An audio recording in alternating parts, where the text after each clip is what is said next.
those folks who went native many thousands of years ago are the ones who have protected most of the diversity, upwards of 80% of the diversity on Earth. I call our indigenousness, if we can embrace it, is the best detox to the colonized mind. We are simply an expression of highly organized energy that was spread in and out by dinosaurs, that went through the fish, that has been, passed through birds, through plants, and that we, in this moment, we happen to be borrowing it so we can walk around and be who we are.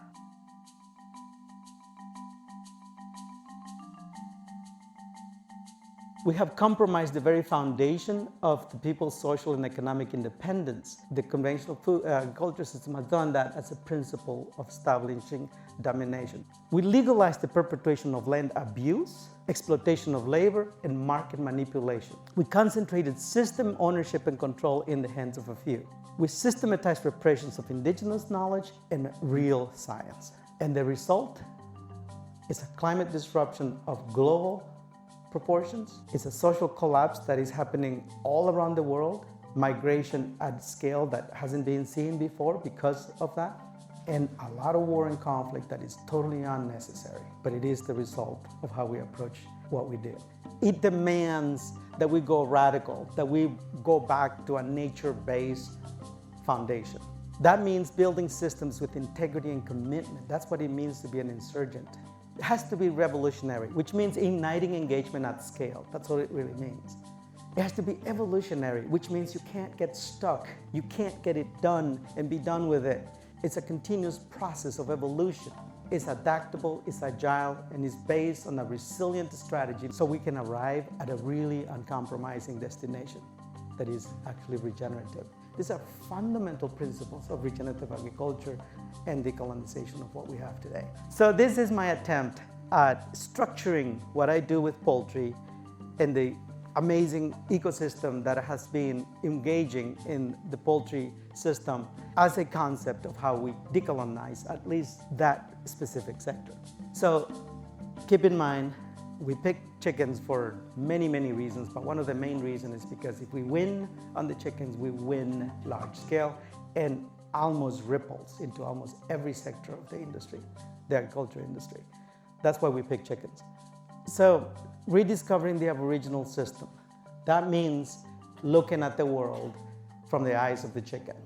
We don't decide what's best for the chickens. If we can't become indigenous with it and look at the world from the chicken perspective, what does it need, what does it want, how does it work? Somebody doing bison needs to do the same. Somebody doing turkey needs to do the same. Somebody putting pawpaws on the field. Look at it from their perspective. Don't homocentricize it. That's the way to another colonized destination. From the chicken perspective, it's a jungle fowl, people. It's not a pasture animal. The chicken is a very small part of a very large process where energy is transformed from non-edible on one side into edible energy on the other side. Foundationally, as farmers, we don't produce anything. All we do is we steward a process by which energy goes from non-edible in the form of nitrogen oxide, CO2, ammonia, all of those compounds and nutrients in the soil and all of that. And it goes through this process, which is mostly biological. And it was designed many billion years ago and is the result of a geo-evolutionary process, just like the chicken and everything else in us. At the other end of that process, you have the carrots, the chestnuts, the chickens, the eggs, and all of that. But tell me, which one of you produced any of that? Nobody did. All we have done is steward a process. And to the extent that we can see it from an indigenous perspective, meaning from that sense of energy transformation, the two fundamental laws of thermodynamics. The first law, which is about the conservation of energy. You can't create it, you can't destroy it, you can only transform it. And the second law, which is the law of entropy. We will all become dissipated, we will become energy for the next cycle of life. That's really all we do.